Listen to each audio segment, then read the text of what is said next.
Assim, esses caras são admiráveis, assim. Sim. Então, mas quem é mocinho, quem é bandido? Não tem esse negócio de quem é mocinho, quem é bandido, entendeu? Eram forças políticas e sociais disputando.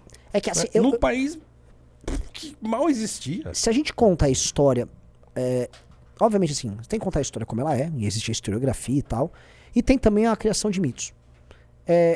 Se a gente tá querendo construir um país, o que a gente pode extrair, sabe? Todos esses personagens são todos controversos. Cara, o Zumbi, ele vem de origem nobre, certo? Ele era a porra de um príncipe que não aceitou ser escravo e criou algo que durou um século, um pouco mais, um pouco menos, e organizou a rebelião dele, organizou o modo de vida lá. Isso é sensacional em outro continente, cara. O cara é tirado do continente dele e organiza... A aventura dos bandeirantes construindo e invadindo a América Espanhola e construindo o maior país da América do Sul é um tesão. E as aventuras indígenas que a gente tem aqui e todas as figuras estranhíssimas que a gente teve na história do Brasil. A gente tinha que olhar isso, pô, tem coisas incríveis. Você pega o Henrique Dias, eu sempre repito isso. Henrique Dias é um dos maiores heróis da história brasileira. Assim, um negócio assim, é um homem negro no século XVII, ou seja, né, na guerra lá contra os holandeses. Como é que é o nome lá da... A Batalha dos Guararapes? Guararapes. Então, ele é um homem negro que aparece do nada. Sim. Do nada. Não tem história. Assim, quem foi... Ele era... Como é que pode um negro livre, né, no começo do século XVII e tal. Então, quer dizer, não tinha nem 100 anos de escravidão aqui no Brasil. E já tinha um homem negro livre que se alista no exército português, luta contra ele e o Felipe Camarão são Sim. os grandes heróis da Batalha dos Guararapes. Ele lutou, teve um braço dele decepado na guerra, continuou lutando, com o braço faltando um pedaço, ele continuou lutando, virou herói de guerra. Acabou a guerra, ele foi ser condecorado lá em Portugal, foi condecorado pela rainha, lá, a rainha mãe, em Portugal, ele foi até lá. Depois, quando ele estava aqui, ele foi maltratado por um outro militar lá de alta patente e tal. Ele escreve cartas pra rainha falando assim, esse maluco aqui tá me tratando como qualquer um. Que é isso? E tem cartas dele, eu tenho um livreto que tem as cartas que ele escrevia pra coroa. Falei, escuta, eu tô sendo desrespeitado. E a rainha mandando carta de volta pra cá, falando, tem que respeitar o cara e tal, porque ele é um herói.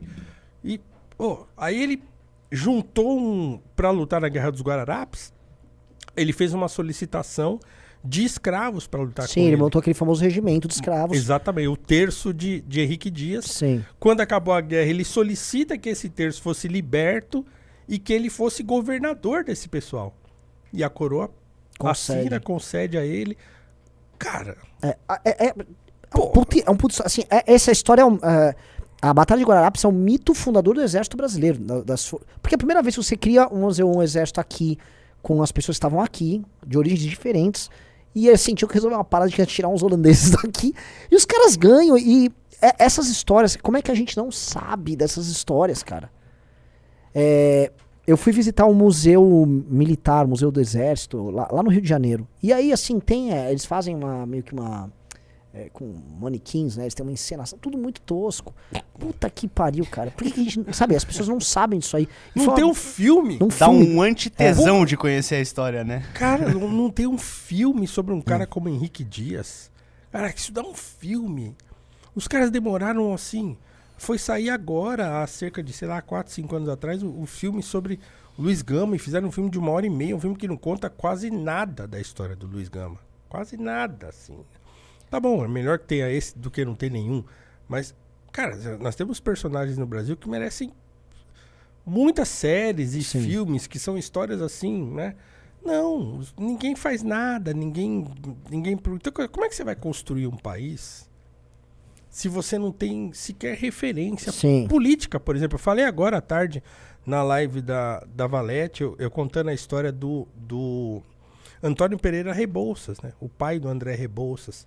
Então você pega um sujeito que, assim, o cara saiu do nada, um pobre lá do interior da Bahia, que o cara fala, não, ele arruma um emprego num cartório lá, fala assim, vou ler esse troço aqui, começa a ler lei, jurisprudência, sei o quê, fica craque naquilo, consegue licença para advogar, começa a advogar em Salvador, aí vai pra política, se torna deputado distrital, vai pro Rio de Janeiro, né? Entra na política no Rio de Janeiro, se torna amigo do Nabuco de Araújo, o pai do Joaquim Nabuco, luta pela independência do Brasil, se torna conselheiro do imperador, paga pros irmãos estudarem, cara. Ele, assim, um cara que não tinha grana, né? O político brasileiro não tinha grana nessa época, não era só quem já vinha de família rica, né?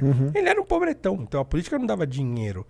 Ele tem 2 irmãos, que ele era mais velho, e aí um dos irmãos era violinista, ele arruma uma grana junto e paga pro irmão estudar violino e música lá, regência lá em Paris. O outro irmão, que vai se formar em medicina, ele paga pro sujeito se formar médico lá fora. Ele, assim, um cara era pobre, ele não era de família rica, ele era filho de uma escrava liberta com um português alfaiate. Ele ajuda os 2 irmãos a estudarem lá fora. Um dos irmãos volta, se torna regente de orquestra aqui, lá na Bahia, e o irmão médico se torna um médico conhecido lá na época e tal. Cara, sim... Como é que pode que a gente não sabe de uma história como essa? Sim.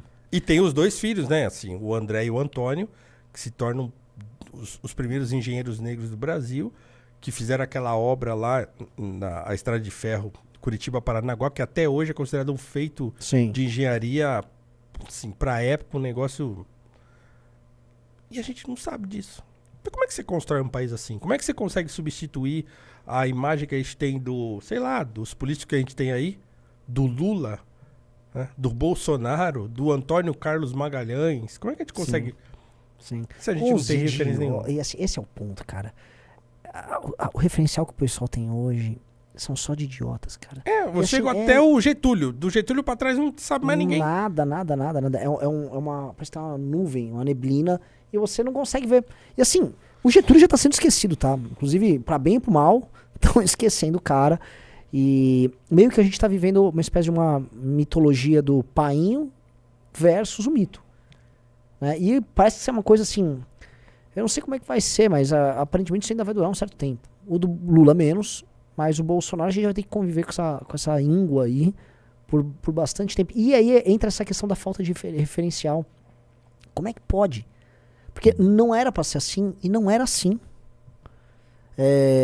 Nos Estados Unidos eles fazem essa piada, tipo, nós já fomos um país, eles brincam, né? Que tá vendo uma esculhambação lá. E aqui, tudo bem, talvez a gente não tenha sido, mas a gente poderia ter sido. Porque houve gente muito boa já. Muito boa. E isso é assustador. Não é pouco, não. É gente muito boa. Muito. Gente muito boa, reconhecida lá fora, inclusive, né? Gente que lá fora foi reconhecida e que aqui no Brasil a gente nem sabe. Não sabe.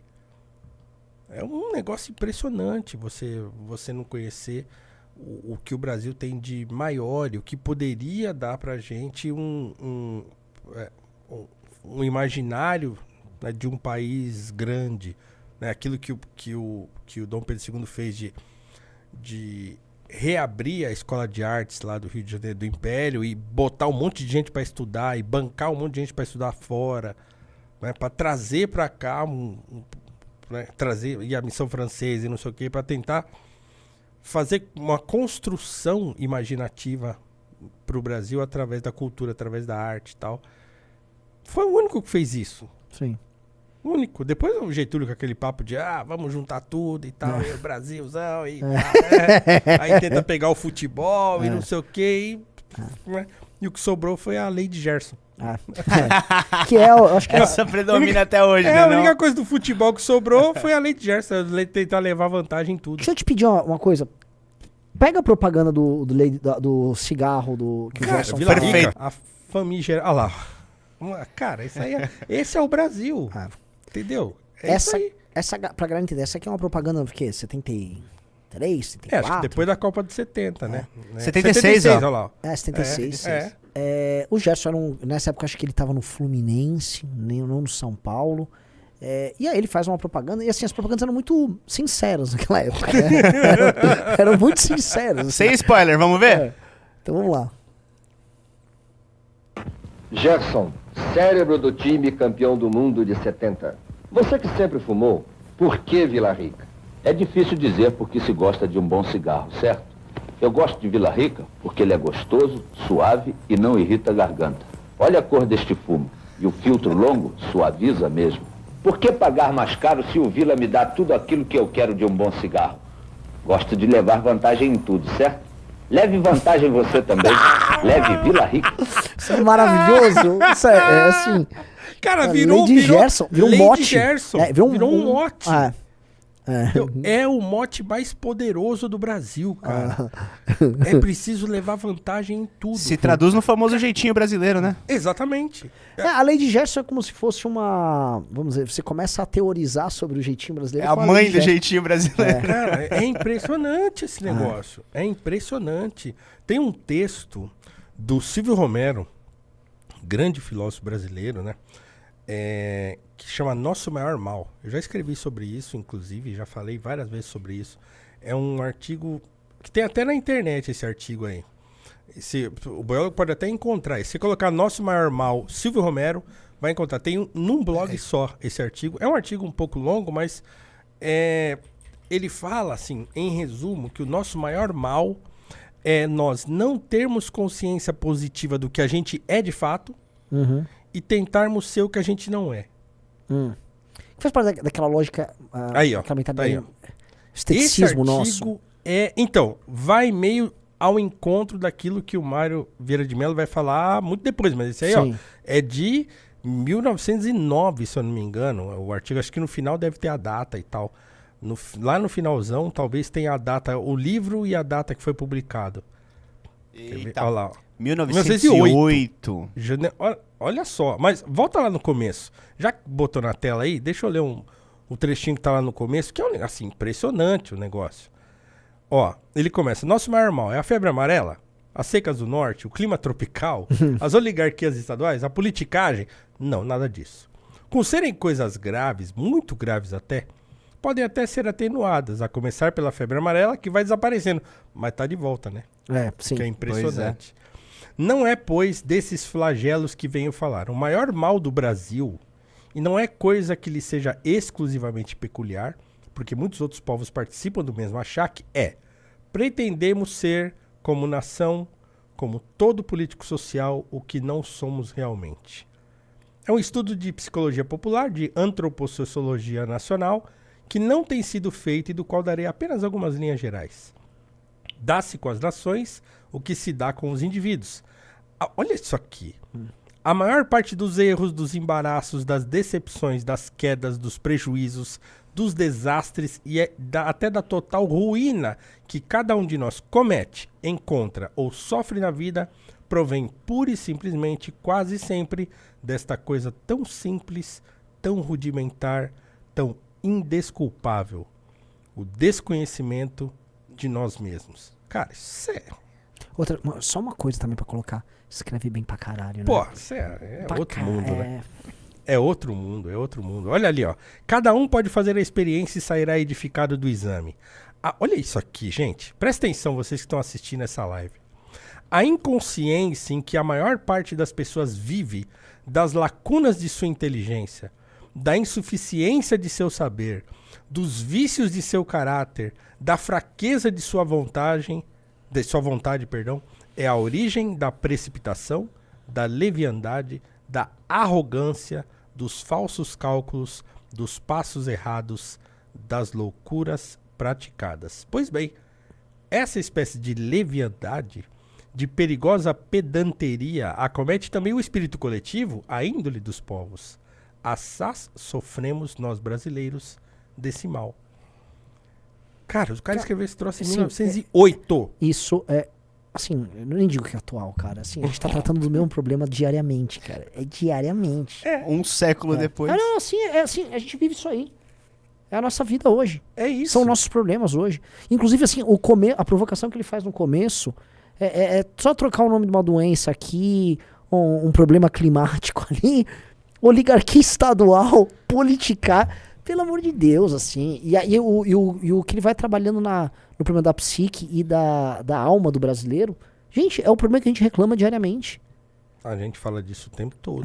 É assustador. O tempo todo. Então, assim, não dá pra dizer que não é um problema conhecido, que não é um problema que tenha sido tratado, que muitos, você pega todos os grandes sociólogos brasileiros, se debruçaram sobre esse problema e cada um trouxe lá sua contribuição. Então a gente pode somar tudo isso e não precisa nem, ou é o Florestan, ou é o Gilberto Freire, ou é não sei quem. Não, você pode somar tudo e fazer uma síntese dessas coisas todas. Agora, você vai encontrar no começo do século XX, aliás, o Silvio Romero, ele também tinha ideias eugenistas e tal. Então, mais uma das contradições, né?